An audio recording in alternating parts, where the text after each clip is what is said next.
boa noite. Vamos falar esta noite de escritores, ou com escritores. Eu ia dizer de romancistas, mas os meus convidados são mais do que romancistas. Já imaginaram uma atividade mais estranha do que passar dias, horas, dias, meses, às vezes anos, em frente a um computador ou uma página de papel a arrumar palavras? A atividade, ainda por cima, pode ter algum prestígio, mas não é muito bem remunerada. Para falar de escritas, de romances, estão romancistas e não só. Alguns deles fazem também poesia, escrevem para teatro, para cinema, escrevem ensaio. Gente com muitas, como é que se diz agora? Valências. Vamos ser irónicos. Tenho a Agostina Bessa Luís, o José Saramago, a Luísa Costa Gomes e o Miguel Esteves Cardoso. Enfim, estes nomes dispensam mais apresentações. E não se esqueça, de estar aí em casa e quer participar neste falatório, é o 795-0593 ou 795-0594. Agostina, vou começar por si. Quando a sua colaboração, o seu casamento, entre aspas, com Manuel de Oliveira tem corrido muito bem.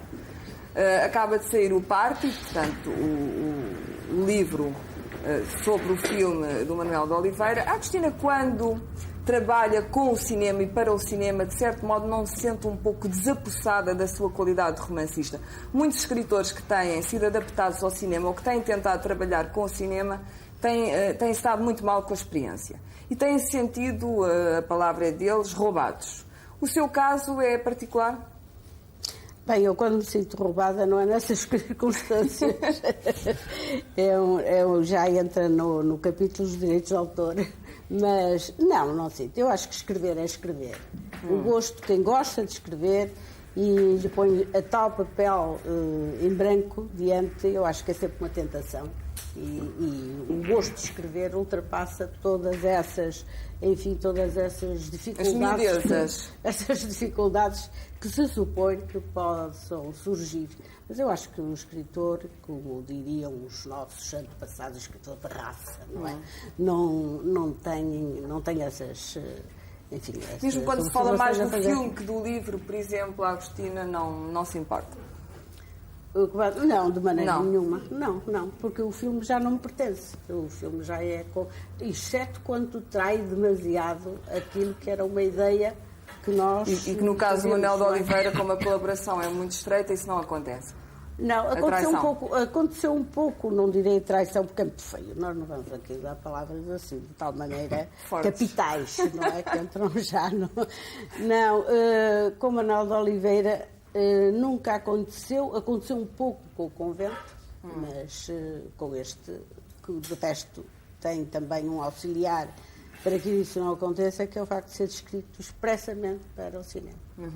José Saramago, concordas com o que a Agostina acaba de dizer relativamente às adaptações? No teu caso, há adaptações ainda um pouco mais ferozes, se a palavra é possível. Ópera. Escreveste o Inomine Dei de propósito e foste adaptado do Memorial de Convento para a ópera Blimunda. Como é que te sentiste? E não só. Houve uma outra adaptação que foi de uma obra de teatro, Inomine Dei, para a ópera, que se estreou em Münster, depois passou em Ferrara e que no princípio deste ano será cantada em Catânia. Bom, não se trata de estar de acordo... mal com esta... Não, mas é que, digamos, é outra coisa. Enquanto que eu sou... pelo menos até agora tenho sido irredutível no que se refere às adaptações que já me foram propostas ou insinuadas de livros meus ao cinema, e nisso resumo, digamos, todo o tipo de resistências que tenho numa só frase, que é que não quero ver a cara das minhas personagens. E acabou. Não querer ver a cara das tuas personagens. Exatamente, não quero ver. Imagina tu que me põe uma Blimunda diante de mim. Quer dizer, eu não acredito, quer dizer, não posso. Eu não posso acreditar que seja aquela. Já a ópera é completamente diferente. Eu não procurei isso. É um músico, Ásio Córrega, que leu o Memorial do Convento, que gosta do livro. Depois, enfim, digamos, escreveu-me dizendo: gostaria tanto de adaptar isto. Durante 6 meses eu não lhe dei resposta, porque achei que aquilo era chamada piada de mau gosto. Agora um tipo qualquer de Itália que descreve de lá para um escritor português a dizer que era adaptar um livro, um romance à ópera. Isto não tem sentido. Ele tornou-me a escrever, passado tempo, 6 meses depois, o que é que se passa? Você não me dá resposta. Então, aí comecei a tomar o caso mais a sério. Encontrámos depois, passado um tempo, umas semanas, encontrámos mesmo uma Belimunda diante dos olhos. Só cantava. Essa Belimunda canta, só canta e passeia-se no palco de um lado para o outro. É outra coisa completamente diferente, quer dizer, do livro o que é que se retira? 4 ou 5 ou 6 ou 7 ou 8 momentos que se podem encadear uns nos outros. É outra coisa, é tão outra coisa que eu vejo a ópera e ouço a ópera e assisto ao desenrolar, digamos de toda a ação cénica, montagem e tudo isso, como algo que é ao mesmo tempo meu e alheio. Ao passo que uma adaptação cinematográfica que teria necessariamente, por muitas traições que lá se metessem, teria necessariamente de acompanhar, ou pelo menos deveria acompanhar o fio da história, eu não me sentiria lá. Luísa Costa Gomes ultimamente tem escrito muito para teatro. Houve o Clamor primeiro, creio, agora acabas de publicar as 2 comédias. Primeiro foi Nunca Nada de Ninguém, e depois é que fiz o Clamor, mas isso os textos são do Padre António Vieira. São do Padre António Vieira, mas depois há um trabalho teu sobre estes textos. Acabas de publicar um livro, aliás, curiosíssimo, as 2 comédias, que eu acabei agora de ler e que achei francamente interessante e muito bom, e muito irónico. Como é que sentes-te melhor a trabalhar para o teatro do que te sentias a fazer novelas quase beckettianas, às vezes? Os teus romances, os teus romances e as tuas coisas de teatro, como é que são? Eu tinha um bocado a mania, quer dizer, que a coisa séria que eu fazia era escrever romances e que fazia teatro um pouco porque, por um lado, porque me encomendavam e por outro lado, porque era divertido, para mim era extremamente fácil. Até começar a escrever peças a sério e percebi que não era nada fácil, que era extremamente complicado. Quando começou a ficar complicado, começou a ficar divertido. E pronto, isso estimulou-me para continuar a escrever. Mas não há, quer dizer, é evidente que a linguagem é completamente diferente e eu percebo perfeitamente... E as convenções são completamente exatamente, diferentes. Eu percebo perfeitamente quando o Saramago diz detesto que me ponham uma cara nas minhas personagens, percebo isso perfeitamente. Por exemplo, escrevi o romance que eu escrevi, Os Olhos Verdes, que é feito praticamente de uma forma quase behaviorista, não tem adjetivos, não tem advérbios, é praticamente só visual, é completamente, penso eu, irrecuperável para o cinema. Quer dizer, eu quando estava a escrevê-lo tinha a noção de que era um texto especificamente literário, que era completamente impossível adaptar aquilo a qualquer forma de audiovisual. E quase deliberadamente tu ias escrevendo nesse sentido. Sim. Miguel... Claro. Já fiz. Eu antes de mais, ter esta oportunidade. Não, antes de mais tenho que confessar que estou num estado de adoração, não é? E é natural que seja um bocado reverencial e idólatra, estou na presença da única escritora contemporânea que eu venero e admiro. Portanto, é natural que eu esteja um bocado assim, sabes? E queres agradecer esta oportunidade? Não, foi a razão pela qual eu vim. Mas as mulheres eu entendi que os últimos trabalhos que fez para o teatro, que era muito irónico, não é? Isso é um sintoma da liberdade que as mulheres tiveram, porque aqui há uns anos a mulher não se atrevia a ser irónica. Pois não. Apanhava, não é? Não se atrevia, devia ser isso. Tinha muito menos do que isso. Bom, não, era muito sério. Depois desta declaração de amor do Miguel à Agostina, tu já escreveste para teatro e agora estás romancista instalado. O Cemitério de Raparigas acaba de sair, é mais um romance, aquilo é um romance. Como é que tu definirias o teu livro? Eu um dia escrevi um livro que eu hei de gostar de ler. Estou a fazer mais ou menos. Estou a aprender a português em público, não é? Desde miúdo. E pronto, um dia eu hei de escrever uma coisa que eu gosto. Pronto. Mas como é? Tu chamarias aquilo um romance ou não? Ao teu livro? Se eu chamaria aquilo romance é uma coisa com certo peso institucional. Achas? Já foste a uma livraria?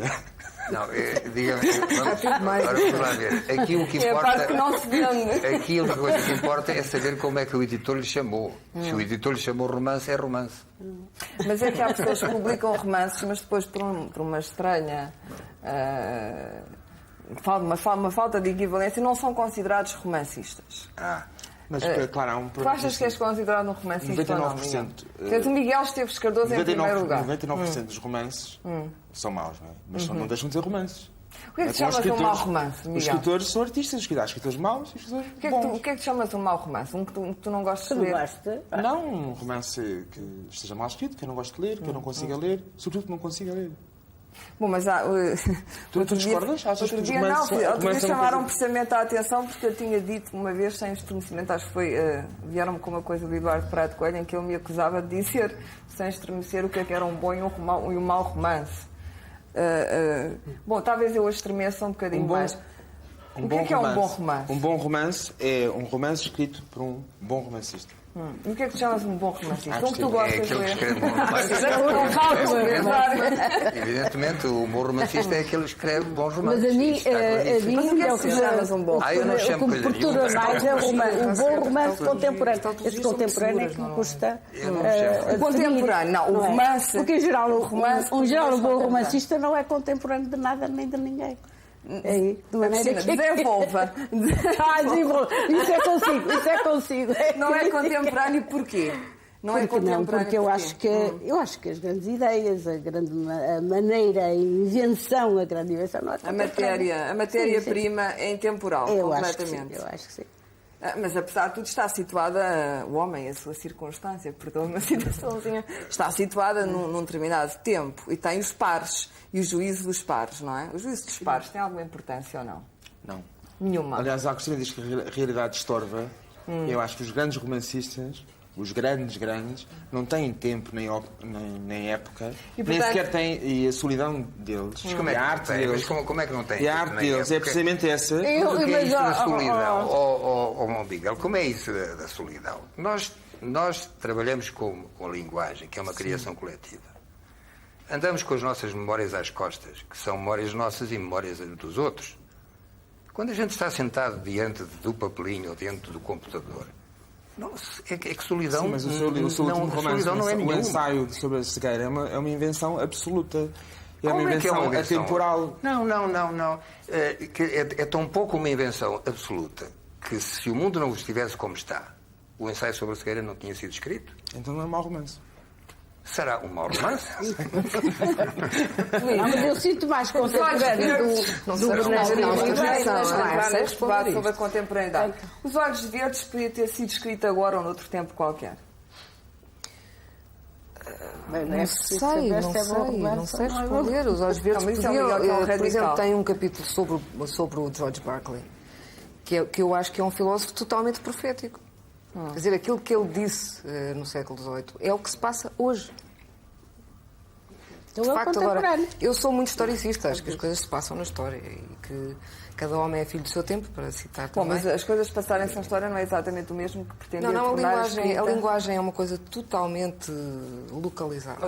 E é com essas localizações já há aqui desacordo. Vamos lá ver, isso seria exatamente a mesma coisa que dizer que... Eu vivo Miguel. Importa que eu explore um pouco de vamos lá ver, claro. Quer dizer, entre o João do Mel e o Camões, não sei porquê, é mais fácil ler o Camões do que o João do Mel. Por que será? O Camões mais contemporâneo que o João de Mel. Não é questão de achar. O João de Mel é meio contemporâneo, infelizmente, não é? Só que tenho mais facilidade. É engraçado ler o Gil Vicente do que o João de Mel. Eu posso me identificar com um autor do século XVII. Exatamente, e gosto mais de ler. Eu pessoalmente considero que é muito difícil. Se eu escrevo hoje, concordo um pouco com o que diz o Zé. Ainda não ouvi bem o que disse a Agostina, porque ainda não... nem chega ao... Não, mas eu percebo que são duas ideias, mas eu percebo que as duas se encontram a meio caminho. Que seria nós ser um clichê. O que a Agostina está a dizer, de certa forma, é que um bom romancista ou um bom escritor não precisa da contemporaneidade. Mas carrega aquilo que o José Saramago está a dizer, é que ele próprio está situado num determinado tempo e, portanto, carrega lá aquilo. Mas como é que ele não precisa da contemporaneidade se ele vive no seu tempo, é com o seu tempo que trabalha, quer queira, quer não queira?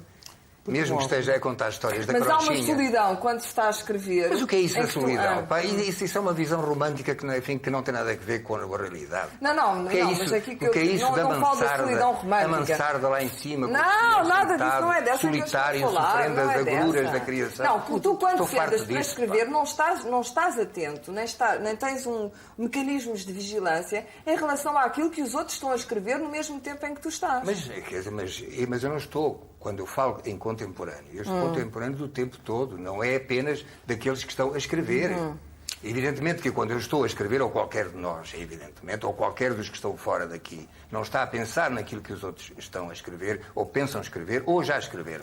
Está a pensar naquilo que é seu. Mas está a pensar naquilo que é seu. Eu acho que é batota. Essa história de que quando o escritor está a escrever não pode ler. Não, se uma pessoa escrever sobre o nosso tempo, o frágil e não sei o quê, e sobre o bairro Alto, é óbvio que as pessoas gostam. Ou sobre a Catarina Furtado, ou sobre a SIC, ou a RTP. Essas referências todas, já o Platão dizia, não é? É fácil. Eu conheço isto, Aliás, vou mais longe. Escrever em português sobre Portugal ou sobre os portugueses também é batota. Porquê? É batota porque há um mercado cativo, são portugueses, não sei o quê. Pronto, é a língua deles. Nós gostamos de português, é a língua que gostamos melhor, não é? Mas então para quem há um mercado que para quem é que está a escrever? Mas os grandes romances, os grandes romances, o Kafka, o Beckett, a Agostina, etc., não são estritamente situáveis. Mas pode mudar os nomes todos, pode mudar os sítios todos e continua a ser um grande romance. Kafka, Beckett, Agostina. A sequência está boa. Miguel, é tão fácil dizer isso depois. Aquilo que você está a dizer agora do Kafka, não o diria se fosse contemporâneo do Kafka a respeito do próprio Kafka. É que não. E isso é facílimo dizer. Quando as coisas estão todas arrumadas nos seus sítios, então nós condenamos, absolvemos, há penas leves, há penas pesadas, e podemos perguntar, você fala do Kafka e fala do Beckett. Então, mas vamos mais atrás. O Cesarini, os poetas, João Miguel Fernandes Jorge, não se nota que seja agora. Quanto menos referências fáceis, mais difícil é escrever, não é? Bom, temos que fazer aqui um pequeno intervalo agora e já vamos retomar isto exatamente no ponto em que estava. E se está em casa e tem alguma coisa para nos dizer, é o 7950593 ou 94. Até já. Porque até acho que os livros...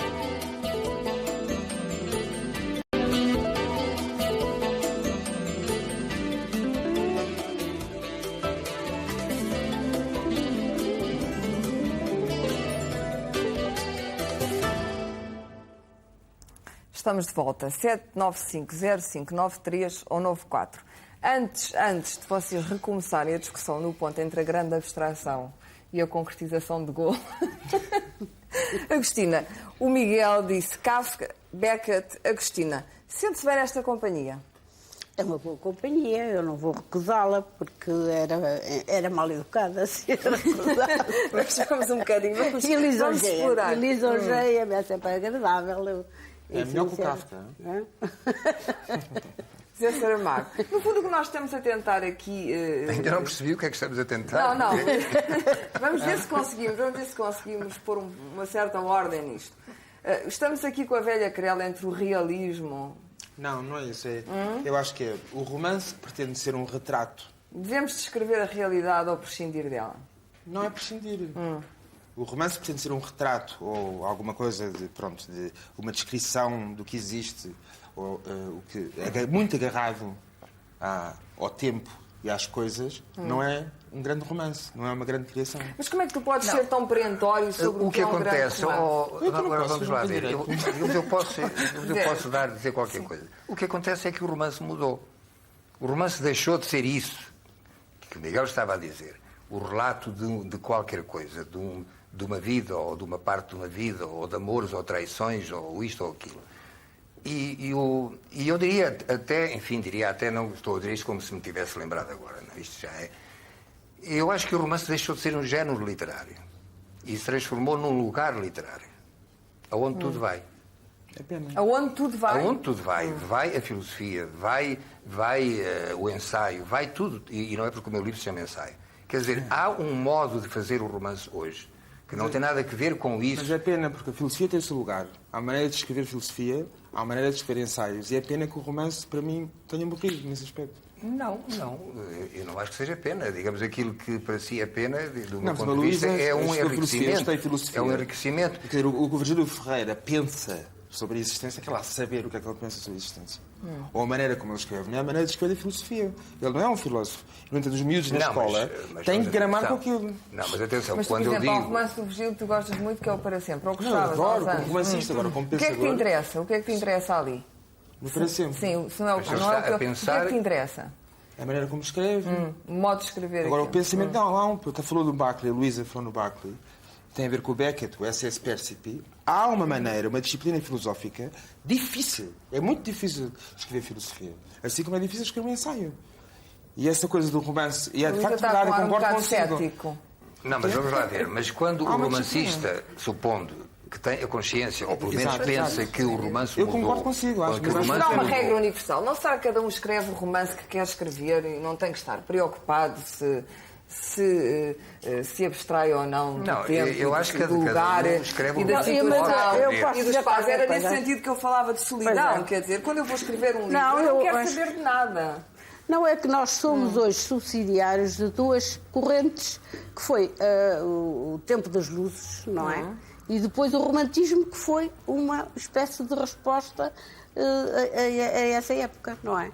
E nós hoje estamos todos com diversas tendências, não é? Mas uns somos ainda todos aqueles filósofos pesados e explicativos, enfim, da época das luzes, e depois o romantismo alemão, que é justamente o contrário disso, e é um movimento de recusa desse escritor muito situado numa sociedade em transformação. Mas será que quando a Agostina se senta para escrever um livro, atrás da sua cabeça estão essas elaborações todas, ou há um impulso que é um impulso completamente, sei lá, às vezes irracional? Sim, eu sou muito mais do lado desse romantismo alemão. Sou muito mais no sentido não do romance de Rico Doce, enfim, mas do romantismo de que o Régio se queixava, que eu não era uma clássica, mas sim uma romântica, porque o clássico alinha todas as suas ideias, os seus pensamentos, e procura, ele dava como exemplo o Goethe, procura que tudo coincida de uma maneira, cordial, digamos, e enquanto que no romance não há esse estado de cordialidade. Luísa, em meia hora, não sei se meia hora, mas pelo menos 20 minutos de programa, a quantidade de nomes que já falamos aqui, e provavelmente muitas das pessoas que estão em casa e que nos estão a ouvir não sabem do que é que nós estamos a falar. Nós escrevemos, ou vocês escrevem, para o chamado público. O tal público que não compra livros, compra menos que um livro por ano, que não lê, que vê muita televisão, que já mal lê jornais, etc. Não vai havendo um afastamento cada vez maior entre quem escreve e as pessoas para as quais aquilo é escrito, ou o romance não é escrito para o público? A questão do público. Quando tu escreves, quando escreves para teatro, é evidente que estás a pensar que aquilo em princípio vai ser ensinado e representado, mas não é óbvio. Eu acho que a pessoa escreve porque não sabe fazer mais nada, porque senão fazia. Não, sabe fazer outras coisas, só que não quer. A mim disseram no outro dia disseram que escreve, continua a escrever, não sabe fazer mais nada. Não, mas isso é quase uma diminuição, não é? É dito como uma diminuição. Eu gostei. Escreve porque não pode deixar de escrever, não pode fazer outra coisa. Eu acho que não saber fazer nada está agora uma coisa. Tu percebes porque é que vende muito ou vende pouco? Eu pessoalmente às vezes escapa. Nem me interessa muito fazer. O que eu acho é que eu já ouço essa queixa há muito tempo, que há um afastamento do público. Audiência. Nunca houve em Portugal ninguém a ler, nunca houve muitos escritores, houve sempre um grupo reduzido. E o público leitor é um público que era capaz de ser 3 mil e agora passaram a ser 2 mil, também não é uma diminuição assim tão extraordinário. Depois há 3 ou 4 escritores que realmente têm um público fiel e é um público, de facto, que já pode ter o nome de público. O resto são nichos, são pequenas coisas, excrescências de mercado. Antes de ir com o José Saramago e a Agostina de este programa, Miguel, tu achas que a televisão e o facto de tu apareceres na televisão te ajuda a vender o teu romance? Eu comecei a escrever quando tinha 6 anos. Conta-nos a história. Quando ainda não apareceu. Não sei se ajuda, nem prejudica, nem me interessa. O que eu sei é que se eu fosse, ou se muitos escritores, sem ser os bons, fossem belgas, traduzidos em português, e o texto fosse tal e qual o texto dos nossos livros, vendíamos muito menos. Explica melhor essa história dos Vou explicar, porque o que nos deve interessar não é... Um pouco tortuoso, realmente, mas vamos lá ver. Não, o que nos deve interessar... Vendia menos ou mais? Não, o que nos deve interessar... Venderia menos. Muito menos. Vamos ver se a gente consegue por ordem nisto. A minha ideia é que quem gosta... Porquê é que eu não leio romances portugueses? A não ser da Agostina. Porque o que nos interessa aqui é a literatura. Não é? São os bons romances. O facto de serem portugueses ou escritos em português. Mas espera aí, mas tu só lês da Agostina, portanto não dás uma oportunidade que haja outros bons eu romances. tento ler, as primeiras 5 páginas leio sempre. Eu não sou daquelas pessoas que eu não gosto de citar nomes, eu não sei que não tenho justo. Agora, a literatura portuguesa ou escrita em português. Perfeitamente. A literatura portuguesa, a escrita em português, representa 0,2% da literatura. Nós não temos tempo para estar a ler romances portugueses só porque são portugueses. Percebes? E uma pessoa que ama a literatura, o Kafka era checo. O Pessoa era português, o Beckett era irlandês. Não, o que nos deve interessar é a literatura em si. Ler os grandes romances. Eu faço-me essa impressão, por exemplo, na televisão, quando há um escritor, não é o caso de ninguém aqui, que as estantes são cheias de livros portugueses. Não se vê um livro estrangeiro. E quando chego à minha casa, assim, então tu não tens livros portugueses? Como se fosse um grande escândalo. Eu tenho na proporção em que, aritmética e qualitativa, em que, apesar de tudo, na poesia e no romance... Mas ouve lá, se lesses as tuas primeiras 5 páginas, ias mais para a frente. As minhas têm que ler 30 vezes e sofro tanto. Ponto fora, concedias-te essa oportunidade. Não, mas eu tenho que ler muitas vezes e fico num enjoo absoluto. Porque eu tento escrever, é horrível ter que ler. Agostina, este método de avaliação da famosa escritura. Mas a Agostina é um gênio, escreve assim. Não. O método de avaliação das primeiras 5 páginas. Isto não será um pouco. Não é só as primeiras 5, pode ser um capítulo inteiro, pode, enfim, desagradar ou parecer. Agora, gosto de me ver traduzida, parece outra pessoa. Eu mais gosto. É mais fino. Não, eu já vi um escritor português que eu não gosto nada traduzido e não estava mal. E em inglês melhorou bastante. E há um americano que melhorou muito com a tradução também. O foco nas Palmeiras Selvagens de Jorge Sena. Na tradução do Sena, tu achas? Mas eu acho que isto que o Miguel diz é perfeitamente humano, quer dizer, as pessoas não são obrigadas a ler tudo o que sai. E têm que dizer, aquela altura não vai, não é sobretudo os escritores, dizem tudo o que sai. Até em proporção que se sintam culpabilizadas por não lerem todos os autores portugueses que saem, ou espanhóis, ou catalães, ou turcos, ou o que seja. Não é possível. E a pessoa tem que ter as suas prioridades e escolher, ainda por cima, quando se escreve, como se sabe, nós só lemos aquilo que nos interessa, para aquilo que estamos a escrever. E aí um pouco aquilo o prazer de ler é muito diminuto. Ler sem ser com uma eficácia narrativa é pouco. Todos os que estão aqui é certamente o que tem já uma chamada grande audiência. Não lhe vou chamar de escritor de massas, mas quase. Mas podes dizê-lo. E umas massas geram as outras massas. Isso é importante. Vive daquilo que escreve, de facto. E não escreve livros fáceis, isso é muito importante. E não escreve livros fáceis, é verdade.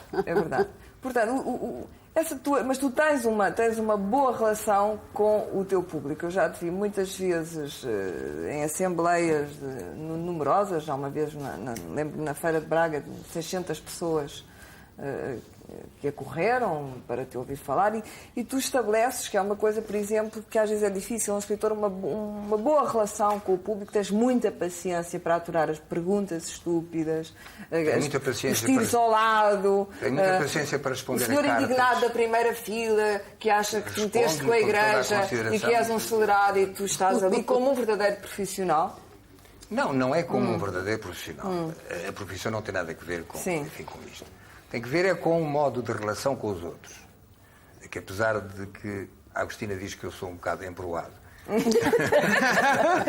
Para que é que revelou muita gente que diz isso. Confessar é um erro, eu não devia dizer. Mas a verdade... Não, mas isto é para falar a verdade, chama-se falatório. Mas a verdade é que eu tenho uma relação com o público, isso é que chamamos público. Isso é que chamamos público compõe-se de pessoas. Pessoas de todas as idades, de educações várias, que parece, não sei porquê, parece que se entendem bem comigo, a quem eu sei chegar, a quem eu sei falar, sem lisonjear, e tu és testemunha disso, sem qualquer tipo de demagogia ou de paternalismo, seria completamente idiota se caísse nisso. E eu agora estou tentado a dizer uma coisa, se calhar um pouco pomposa, provavelmente porque o respeito é isto, muito simplesmente. O que quer dizer que quando aparece um senhor na quarta fila que te interroga e que se percebe... Que é uma pergunta completa, que o que tem para dizer é um disparate completo. Pois eu dou-lhe, em casos desses, digamos, a pergunta é, por exemplo, um disparate. É absurda, não tem sentido nenhum. E há muitas perguntas absurdas. Eu tomo, em primeiro lugar, tomo por aquilo que é. Mas para que a pessoa que a colocou não se sinta humilhada, eu não lhe digo, essa pergunta é estúpida. Não, eu transformo essa pergunta numa pergunta que seria inteligente, com aquele mesmo material, com aquela mesma dúvida. Não é que não requer paciência. Não, isto não requer paciência. Apenas requer um sentido de relação com o outro que eu tenho, que outros não terão a paciência de ter, mas que no meu caso eu tenho não por paciência, mas sim por digamos, uma espécie de impulso natural, normal. E generoso. Sem que com tudo isto eu esteja, digamos, a converter-me agora aqui em uma espécie de pequeno santo laico. Mas isso também não será mais fácil quando já se sabe que se tem um público na ordem dos 40 mil? Não. Eu hoje posso ter auditórios como esse, e sem ser para me gabar, esse não foi dos maiores. Enfim, já tive 3.000 pessoas em São Paulo.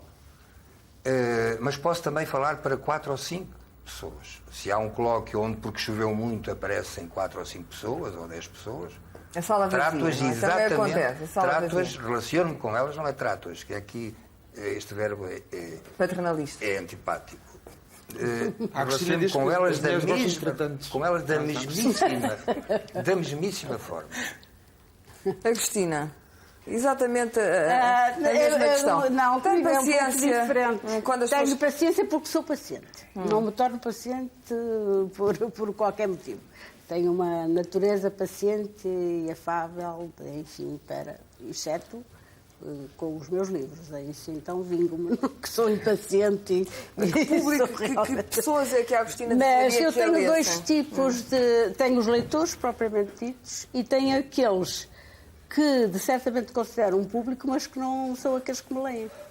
Ou aqueles, por exemplo, que me veem na televisão, que depois no dia seguinte me dizem eu gosto muito de ver a senhora na televisão, gosto muito daquilo que diz, e um dia talvez eu vá comprar um livro da senhora. E as pessoas que dizem, por exemplo, comprei um livro da Agostina e não o consegui ler. Mas agora já vão ter... Porque não percebi nada. Não, mas agora vão tendo vergonha de dizer. Isso diziam quando eu comecei a escrever. Sim. E, sobretudo, eram pessoas cultas que diziam, porque as outras ainda não tinham aquele acesso ao livro, porque não havia publicidade suficiente, nem eu era conhecida, não é? Mas havia aquele tipo de pessoas que, em geral, com uma pequena erudição, que me dizia com um ar muito suficiente e ligeiramente vingativo, que sabe muito bem dizer essas coisas, e diziam, os seus livros não se podem ler. Daqui a uns anos, eu dizia-lhe, mas vai haver uma nova geração. Aliás, com outras já foi dito sobre os livros de todas as pessoas que estão aqui esta noite, não querendo interromper. Não, mas é um fenómeno que acontece. A nossa geração, propriamente, ou aquela que nós nos estamos a destacar, não é? Não são aquelas que vão dar o tom de uma leitura. São aqueles que vêm depois, não é? Devido a diversas circunstâncias, mas sobretudo por já criarem outro tipo de leitura. Dá-me que ler, evidentemente, que há 50 anos lia-se uma coisa e hoje já não se lê isso. Portanto, se aproximaram mais ou daquilo que eu escrevo, ou do que o Saramago escreve e do que escreve, então, sem dúvida nenhuma, do que escreve o Miguel. Por exemplo, no caso do Miguel, há muita gente que diz o Miguel capta aquela faixa jovem, os chamados jovens, que também ainda não percebi o que é que lêem. Não gostas nada de captar a faixa jovem? Já no seguimento de José Saramago, eu acho que falar sobre escrever é um bocado como jogar ténis com bola de futebol. É uma coisa esquisita. As pessoas perguntam, mas o seu livro é sobre o quê? Quer dizer, o falar sobre escrever é uma coisa estranha. Não é para atacar este programa. Não queres que eu faça a classe? Não. Este livro, porquê? Não, mas quando tu falas do público, não sei o quê, do capta, não sei o quê, não sei o que mais... Eu acho que as pessoas escrevem têm a obrigação de fazerem o melhor possível, de escreverem o melhor possível, pronto, aquilo que escrevem, não é? E no momento em que o escrevem, estão-se completamente nas tintas para quem escreve. Ou não? Não se consegue estar a pensar... Em duas coisas ao mesmo tempo. Duas coisas ao mesmo tempo. Mas em relação ao chamado público jovem, entre aspas? Já não é tão jovem como isso tudo, claro. Não é como nós. São muito prometedores. Muito prometedores. Já passaram. A nossa geração já não é Velhas muito promessas. jovem. Uma promessa um bocado serôdia. Tu tens consciência, por exemplo, em relação aos teus livros, de que tipo de pessoas é que gostam deles, por exemplo? Os teus livros são difíceis de ler, os teus romances são difíceis. Não tenho ideia. Não tens nenhuma ideia. Nenhuma. E às vezes tens as manifestações de... Tive uma vez na Feira de Braga, também estava-me a lembrar, nunca mais me tinha pensado nisso. Estava muito menos gente, naturalmente, estavam para aí umas 25 pessoas, e uma pessoa que foi lá explicitamente para me dizer que tinha detestado o meu livro. Eu detestei o seu livro. Eu, ok, só que pena e tal, o que é que se pode dizer a uma coisa dessa? Não, porque se o autor sofre... Foi lá dizer-me na cara, achei, mas já tem escrito sobre livros de que gosta e que me vêm à pele dizer, mas como é que tu consegues gostar daquilo? É elegível, que é uma coisa que agora usa-se muito dizer, é elegível. O Saramago é elegível. A Luísa Isso acontece quando as pessoas não sabem ler, claro. Exato. Esta ideia de ser elegível... É que é realmente simples. Se tu escreves com as 23 ou 24 letras do alfabeto e a pessoa que te está a dizer isso só consegue saber desse alfabeto 7 ou 8 letras, claro que o livro para ela é elegível, evidentemente. Por exemplo, o Memorial de Convento, que foi, pode-se considerar um best-seller, não é? Bem, se não pode, então... Se aquilo não é um best-seller, nada é um best-seller. Se formos para... Seria elegível, em princípio, se formos considerar o público... O público não, é que provavelmente nós, quando estamos a falar aqui do público, em primeiro lugar, não sabemos de que é que estamos a falar. Estamos a falar dos leitores. Mas, digamos, dizia aqui a Luísa, e tem toda a razão, que isto, enfim, não está bem, que as tiragens eram de 5.000, agora depois passaram a 3, agora estão de 2.000. E isso é o retrato da produção literária na sua relação com os leitores. É esse o retrato flagrante. E depois há aquilo que sucede, que provavelmente não se sabe porquê, não é fácil explicar como é que de repente sai um livro do qual se tiram 40 ou 50 mil exemplares, que se esgotam em 3 semanas. O que parece que, afinal de contas, há muito mais leitores, e não é verdade. Há leitores para aquele livro e nem sequer há leitores para aquele autor. Há leitores para os livros. Mas serão todos leitores? Esses 40 mil irão todos o livro? Há muita gente que punha Humberto Eco em cima da mesa e nunca lhe tinha pegado, não é? Bom, isso é... Eu acho que isso é... Foucault não foi lido por ninguém. Eu acho que isso é aligeirar demasiado a conversa. Não, mas acredito genuinamente, quando vendes 40 mil exemplares de um romance teu ou 60 mil, como já aconteceu, eles foram todos lidos. Vamos. Eu posso admitir que não foram todos. Tu já és mas se foram uma marca, não é? É verdade, não é? Mas foram lidos por metade, em vez de 60 mil, foram lidos por 30 mil. É que isto é muito mais sério do que aquilo que parece, porque mesmo em relação ao mesmo autor, que se supõe que tem uma qualidade de produção equilibrada, de repente tens... Enfim, temos que citar casos pessoais e o que eu conheço melhor é o meu caso. Tens o Memorial do Convento com cerca de 300 mil exemplares vendidos em Portugal e depois tens a história do Cerco de Lisboa, que primeiro que vendesse os 50 mil exemplares da primeira tiragem passaram 4 anos. Porquê é que aquele autor que parece que tem aqueles leitores todos não tem? Se é o livro que tem aqueles leitores todos. É o livro que tem aqueles leitores todos. Devia ser qualquer coisa. Ia dizer a mesma coisa, ia dizer, pronto, no caso tu perguntaste se as pessoas tinham lido, o facto dos livros dele venderem-se tanto depois mostra que as pessoas que leram não se arrependeram, acho eu. Mas queria dizer uma coisa importante em relação ao que diz a Luísa, das pessoas chegarem só ao pé dela e dizer detestei o livro, que é preciso muita lata para publicar um livro, quer dizer, uma pessoa considerar a biblioteca dos grandes romances, dos grandes romancistas, é preciso muita lata para achar que faz falta escrever mais um livreco. não é? Quer dizer, portanto, eu, por acaso, quando as pessoas se queixam, não sei o que, de destreio do seu livro, eu apetece-me devolver o dinheiro. Mas em Portugal, como sabes, escrevem-se muitos livros e há uma lata ainda maior que é daqueles que não têm consciência. Portugal é o país com mais lata, onde mais gente escreve livros. É uma coisa insuportável. Toda a gente está a escrever um romance em Por isso é que só saem 1000, 2000... Eu não é, Cristina. Não há ninguém que não esteja a escrever um romance em Portugal. Em França ainda é muito mais. Não há música de pimba que não tenha um romance para escrever. Em França há muito mais. Não é romance, é poesia. É poesia. Não, romance. Em Portugal não há inéditos. É a única coisa onde não há inéditos. Aquilo da gaveta não é mentira. Não, já não existe. Mas como é isso possível se depois não se vendem? Isso é que é extraordinário, porque publica-se muita coisa em Portugal, saem muitos livros de autores Porque há esta portugueses. mania de que tem que se defender, confunde-se a língua portuguesa com a literatura. Não é? E os romances, uma coisa é a língua portuguesa, outra coisa é a nacionalidade do romance. Os romances escritos por pessoas da sociedade portuguesa, o que é que interessa? Não interessa nada, o que interessa é que são bons. Mas há essa coisa da defesa da cultura, confunde-se com a língua, confunde-se com o romance, confunde-se tudo com tudo. Então há aquela necessidade cultural de publicar autores portugueses novos. Mas novos porquê? Novos, mas são bons ou são maus? Não, mas é uma forma de procriação. Também as pessoas que têm filhos não sabem se são bons. São maus, mas bons. Vão se reproduzir, não é? Eu ouço, entendo e depois digo, bom, aqui está uma posição radical, bem justificada, bem defendida e que só pode ser completada por parte de quem a expressa por um silêncio total no que se refere à produção literária. Quer dizer, você diz isso tudo e publica. Em que é que fica? Tem uma lata enorme. Eu estou a dizer que tenho uma grande lata. Não é, Cristina? E eu acho que, então, se você tem essa lata... Vocês falaram da vossa obra e não sei o quê, e as óperas e não sei o quê. Eu sou o único que tenho a humildade de dizer que estou a aprender a escrever português em público. Eu sou preciso muita lata para dar um romance. Parte do princípio que nós já aprendemos um pouco antes. Porque tu vieres dizer primeiro que toda a gente. Por acaso, o Saramago sofreu muito. Por acaso é verdade. Porque não foi de um momento para o outro que ficou um best-seller. Pois não. Não, mas em todo o caso, não é... Só para, antes de fazermos o intervalo, isso não é uma forma de autodefesa, Miguel. É que é muito simples tu vieres dizer primeiro que toda a gente.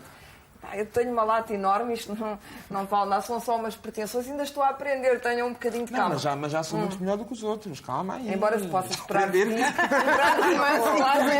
de 88 anos. Portanto, o que nós temos muita lata. Sim. É que eu acho que ele diz, há romances bons, como se toda a gente soubesse que é um romance bom. Foi perentório. Não, são os dele, os romances bons são os que ele acha bons. Romances bons, não confundir língua portuguesa com romances bons. Está bem, mas quer dizer, tu tens uma opinião sobre o que é um bom romance, eu terei uma opinião. Olha que não. Totalmente diversa, claro, que em relação ao Museu, em relação ao Thomas Mann, em relação ao Kafka, parece que nem sequer em relação ao Kafka estamos de acordo. Quer dizer, ao Beck, estamos de acordo. Bom, vamos fazer outro intervalo e depois eu quero ouvir ao Cristina. E não se esqueça, 795-0593 ou 94. Até já.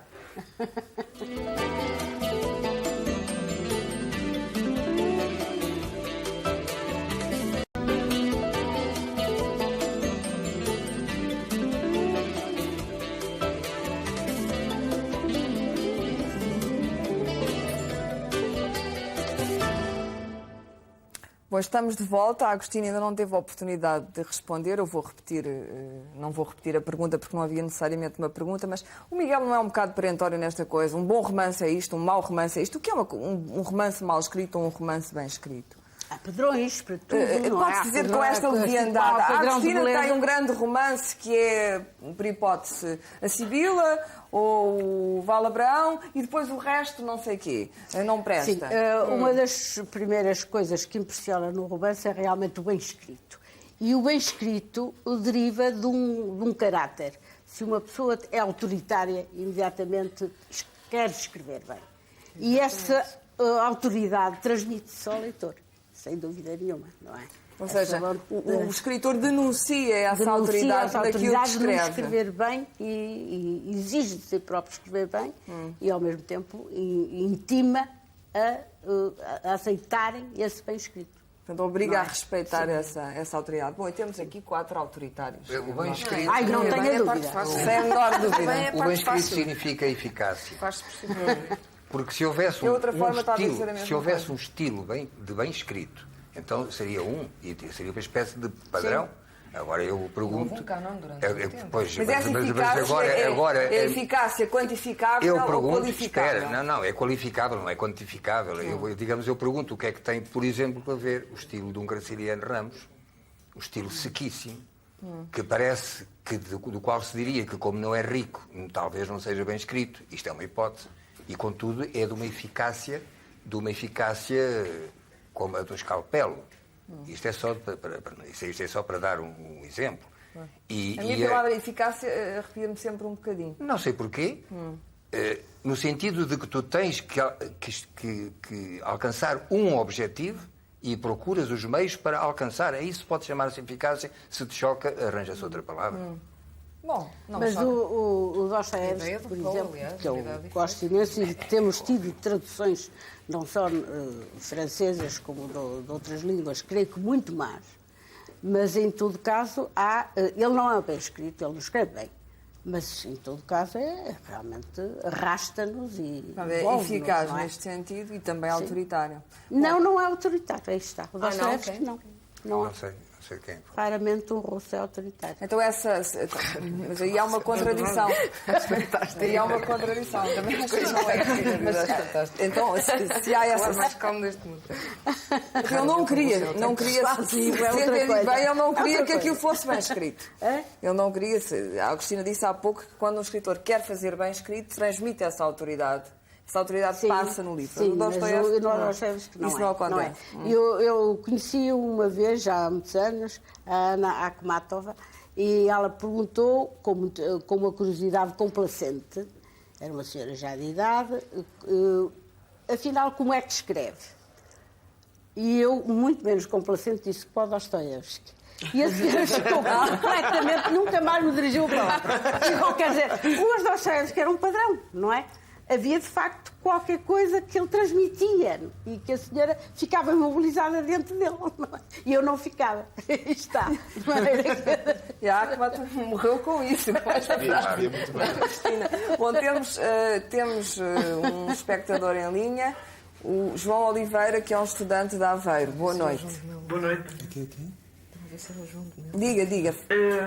Bem, antes de mais, eu queria dar os meus elogios, se é que eles valem alguma coisa a todas as pessoas que estão aí presentes, porque eu considero cada um deles um excelentes escritores, verdadeiros gigantes da literatura contemporânea, não é? Se é assim que se define se é assim que se pode definir. Agora, a minha pergunta, se é que é uma pergunta, é o seguinte. Eu gostava de saber a opinião deles sobre os romances mais contemporâneos ainda, ou seja, estão a sair nos últimos anos, e que até alguns têm sido passados para filmes, já que falaram também aí de adaptações ao cinema, como o Trainspotting ou Noites Bravas do Cyril Collard. Eu não sei se leram alguma vez esses livros, mas são livros que primam, acima de tudo, pela descrição do dia-a-dia das pessoas. Portanto, são descrições nuas e cruas da realidade social, digamos assim, ou que abordam temas difíceis, e em que a forma e o estilo não são tão contemplados como serão, por exemplo, nos livros da Cristina Bessa Luís ou do José Saramago, que é um exemplo muito grande de atenção à forma e ao estilo, onde se dá realmente primazia à maneira de escrever. E gostava de saber outra coisa. O que é que eles sentiram que lhes dizia que tinham realmente capacidade para escrever ou que eram bons escritores? Porque isso é muito dúbio, não é? O que é que lhes disseram que eles eram gênios da escrita? Qualquer um de nós pode pensar que é um gênio. O que é que lhes fez? O que é que eles viam nos seus livros, depois de escritos, que lhes dizia que aquilo era realmente algo de muito bom, como é em qualquer um dos casos? Bom, eu começaria pela última parte, no fundo é a grande questão. A primeira parte que temos aqui a famosa mosca da televisão. Que quantidade de autoconvencimento é que é necessário, no fundo, para um escritor se sentar a escrever, depois publicar e continuar a escrever a seguir, mesmo quando tem 1 milhão, não tem um leitor. Esse convencimento não tem limites. Eu também acho que não. Nem pode ter, porque senão para-se aí, não é? José Saramago. Sim, claro. Enfim, vamos lá ver se quer chamar autoconvencimento. É que eu penso que nem sequer é isso. Nem sequer é autoconvencimento no sentido de quando te sentas a escrever ou depois de teres o livro feito e olhas para ele, enfim, há esse processo ou essa evidência de um autoconvencimento, não é isso. O que me parece é que há uma relação tão natural no momento em que vamos, sentamos a escrever, e uma relação naturalíssima depois quando o livro está feito. Depois pode dizer-se que nunca mais se lê, nunca mais se volta a ele, mas não, é que não há, eu não acho que haja autoconvencimento. Percebo muito bem o que a Agostina quer dizer com isso, mas eu iria até mais longe. Nem sequer precisamos de autoconvencimento. É uma espécie de relação natural com o ato de escrever e a relação com aquilo que foi feito. E se nos disserem depois, mas você não é o Dostoiévski ou o Tolstói ou o Proust, e nós dizemos imediatamente, não, claro que não sou. Mas o meu trabalho está aí, porque é isso que conta. Porque no fundo é isso que conta.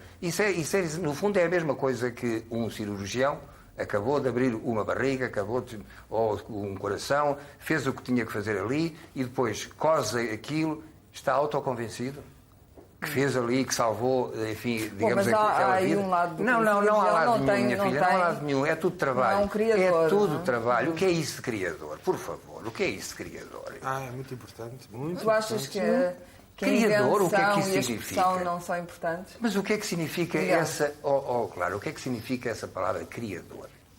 Que significa muito pouco.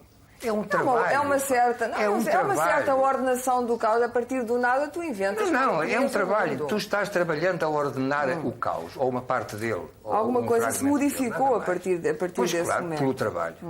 Pelo trabalho apenas? Pelo trabalho. Isso não é uma visão completamente materialista. Eu não sei se é materialista. Miguel, antes de começares a chorar. Não é chorar.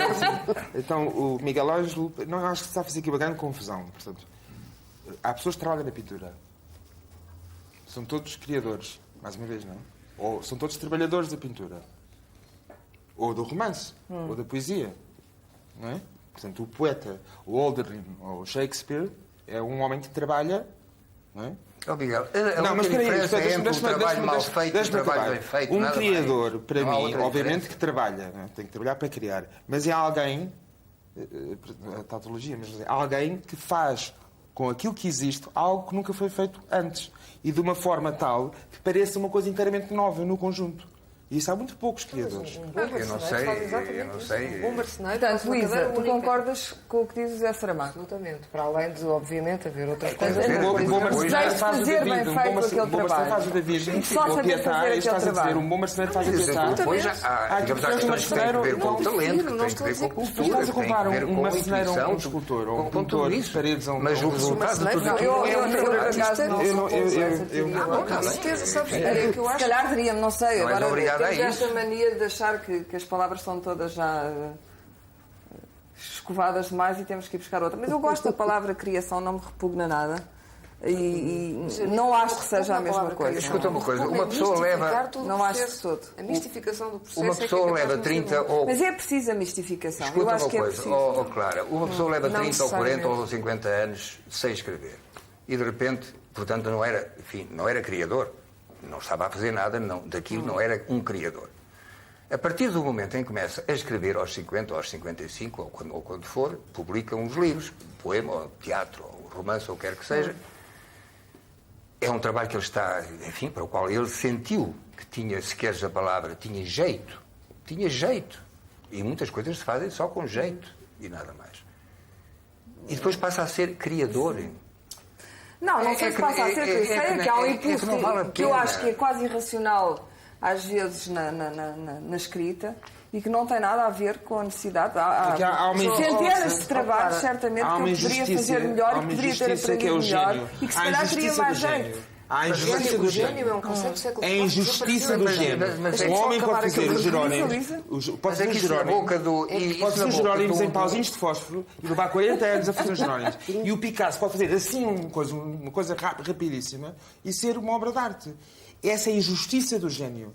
Uma pessoa pode escrever, como a Agostina, 100 páginas em 3 dias e outra esteja a vida inteira a escrever um romance que é uma porcaria. É injusto. Mas isto não é uma democracia. Não tem nada a ver. Desculpa, mas tem a ver. Não tem nada a ver. Tem a ver com criação. Criação e trabalho são é que uma criação lenta, um professor, custa-me tanto quando os alunos trabalham imenso e vê-se que leram imenso e, no entanto, são maus trabalhos. E o outro escreveu numa noite e pronto, é muito bom. E peço imensa desculpa, não é uma democracia. A arte não é uma democracia. Eu estava a dizer que não se deve mistificar o processo de criação porque ele já é suficientemente místico.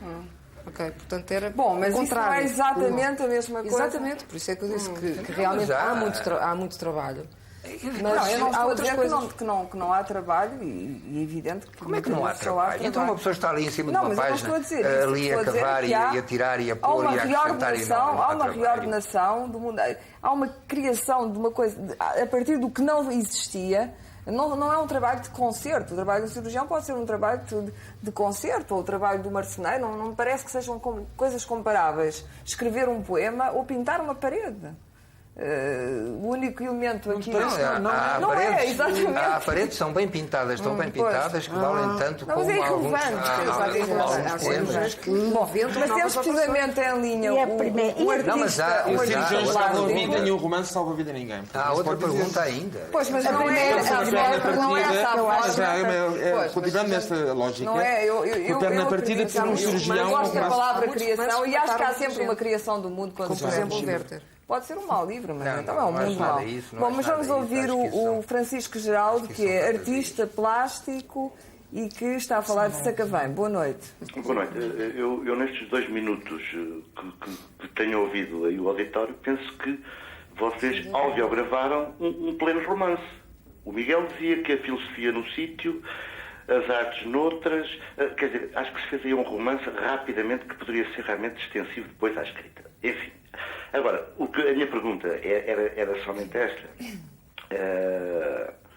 Como é que um homem, um personagem de letras, uma vez estão aí senhoras e senhores, gera a sua carreira? É através da editora ou há um marketing sobreposto a isso? Porque nós vemos outdoors que não me difere nada, antes pelo contrário. No caso agora do Miguel, que eu ainda não li o livro, mas passo pela rua e levo, e ainda bem que levo com a Cília Alvim, pronto, a dizer que existe esse livro e, portanto, é um apelo à compra para nós vermos se é bom, se lemos se é bom, se é mau, se presta, se não presta. Agora, o que eu queria perguntar diretamente é como é que um escritor, no vosso caso, promove a sua obra? Se o próprio escritor, para além de só escrever, se faz mais qualquer coisa para que realmente o público possa dizer isto é bom, gosto, não gosto. Era mais ou menos isto, não sei se foi explícito. Acho que foi bastante, ou seja, depois de estar escrito o livro e preparado para ser publicado, e depois dele ser publicado, o que é que o escritor tem que fazer para que esse livro se venda? Deve promover... Deve vir à televisão, ao programa, não é? Depende. E não é estas horas. Uma questão promocional, como toda a gente sabe. Vir em prime time, 1h30 da manhã. Eu, por exemplo, não é estas horas, e estas horas não vão vender nada. Já não é mal que se arranja. Não, esse espectador bem tentou ajudar-te um pouco, apelar e tal, mas não disse aquilo que eu lhe disse para dizer. Como é que se chama mesmo o seu livro? Zé Saramago. A seguir à publicação dos teus livros, tu viajas muito, não aceitas todos os convites, aceitas alguns. Achas que isso faz parte do teu trabalho profissional? Eu acentuo a palavra profissional de vender o livro, de fazer as pessoas comprar o livro, ou fazes isso naturalmente porque gostas de o fazer a seguir a teres publicado o livro? Vamos lá ver. Há escritores que não dão entrevistas e eu entendo-os. Há escritores que não fazem sessões de autógrafos e eu entendo-os. Cada um tem com o seu trabalho, volto a dizer, a sua própria relação, que depende do seu temperamento, da sua maneira de ser, da maior ou menor capacidade que tenha para falar ou para, digamos, aproximar-se dos outros. No meu caso não se passa nada de verdadeiramente extraordinário. O livro é publicado, a editora faz aquilo que todas as editoras praticamente fazem, com maior ou menor, com melhores ou menos bons resultados, que é o que nós chamamos a apresentação do livro, o lançamento do livro. E depois o que há? Uns vagos anúncios na televisão, que são pagos com língua de palmo, uns vaguíssimos mais anúncios na imprensa que ninguém vê. E depois o que é que sucede? Que há autores que têm, porque já são mais conhecidos, ou por várias outras razões, mas sobretudo essa, que são solicitados a ir falar ou apresentar o livro outra vez numa outra cidade, ou ir a uma escola, coisa que eu faço muitíssimo.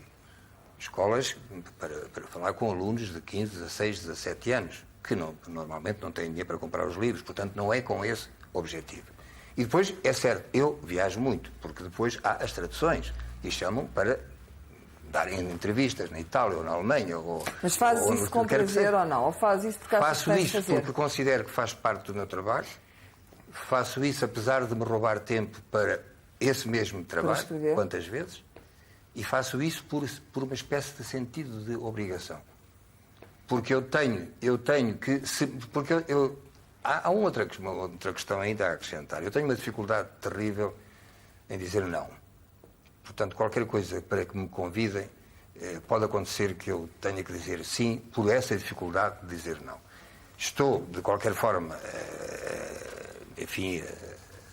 a recusar convites que chegam mais ou menos de todo o lado, porque quero defender o meu tempo, mas considero que isso, que outros não fazem e que eu respeito, o caso do Everto Helder, que não dá nenhuma entrevista, que não aceita prémios, respeito isso. Simplesmente, eu tenho, com esse meu trabalho, uma relação diferente que me leva a acrescentar ao trabalho pergunta. Tudo isso. Agostina, o trabalho a seguir, que é o trabalho da promoção em todo caso, eu não chamaria, tentativa de explicação daquilo que se fez, que é sempre muito difícil. O que é que a Agostina quer dizer com este seu livro? Isto é uma pergunta clássica. Eu posso acrescentar isto, Agostina, desculpe. Em todo caso, eu não chamaria promoção. O facto de se lhe chamar promoção é desqualificativo. Achas que é pejorativo? É desqualificativo, é pejorativo. Não é promoção. É a consequência natural da existência de um produto cultural que está por aí, que as pessoas leem e querem saber mais. E o autor está disponível ou não está. Eu queria ouvir a opinião da Agostina sobre isto. Portanto, isto é uma consequência natural. Tudo que não é escrever é perfeitamente lúdico, não é? De maneira que eu... Mas não é violento, então. Não. Quando aceito um convite, escolho o sítio que me agrada mais, as pessoas que são presentes que me agradam mais. Portanto, filtra aquilo. Filtra. E a correspondência é um desastre, porque eu, em geral, não respondo a nada porque também há um tempo limite, não é? Para dedicarmos a essas coisas. E vou a escolas, sim. Até porque penso que para o aluno é um feriado, não é? De maneira que eu teria gostado também de ter que ouvir um escritor, ainda que não percebesse nada do que ele diz, nem me interessasse nada. E que é natural, não é? Que é natural. Temos que terminar, eu queria só ouvir sobre isto a Luísa e finalmente o Miguel. Luísa. Sim, eu faço esse trabalho. E fazes é violento ou é lúdico? Há coisas que são é um bocadinho mais, precisamente quando é longe. Luísa, a tal clássica questão. Luísa, o que é que você quis dizer com este livro? Eu normalmente há sempre um discurso já feito sobre o livro, que não tem nada a ver com o livro normalmente. Mas também não interessa. Aliás, o meu livro... Não estamos aqui para isso. O meu último romance que saiu hoje, foi um romance que eu escrevi com a Abel Barros Batista, traz na contracapa 2 histórias sobre o livro, completamente contraditórias e, aliás, incompatíveis uma com a outra, mas, portanto, o trabalho já vai feito para quem quiser fazer recensiões. Hoje, já está a exatamente. coisa feita. Exatamente. E é um romance escrito a meias com a Abel... É um romance em cartas escrito a meias com a Abel Barros Batista. É possível escrever um romance a meias? E de que maneira? E publicá-lo. E vão os dois promovê-lo a meia. Como é que se chama o livro? Chama-se O Defunto Elegante. O Defunto Elegante. Não, isso gosto do título. Nós divertimos Miguel. muito, pelo menos. Eu tenho um editor ótimo, mas em relação a isso da promoção, eu gostava de estar morto. Lançamento. Estar morto. Era tão bom estar morto. Autógrafos na Feira do Livro. Consegue? Reedição, não consigo. Não consegue. Estar morto. Mas tenho um editor ótimo que faz de conta que estou. Não, mas fazes ou não fazes? Vais à Feira do Livro fazer a tua sessão de autógrafos? Não vais, não consegues. Nem engolindo em Não, quer dizer, tenho lata para publicar, agora não peço mais. Portanto, não vais à província, não vais às escolas. Também não gosto. Não, isso é simples. Ele ainda não tem a lata toda. Muita lata. É a única. Não, porque ainda está a aprender. Está a aprender. Eu, por um lado, está a aprender, por outro lado, gostava de já estar morto, que era para ser póstumo. É a combinação melhor para ver, ser muito novo e morto. Estar morto. Isso é verdade. Um defunto elegante. Eu queria ser um defunto elegante. Bom, e vamos ficar. Num cemitério de raparigas. Num cemitério de raparigas. Bom, e nós discutimos o problema das raparigas para não também assar mais, Miguel. Claro, tu não me pus pela língua. Bom, temos que ir embora, embora gostássemos de ficar aqui mais um bocadinho. E amanhã, não se esqueça, está aqui a Catarina Portas com a Leonor Silveira. Boa noite.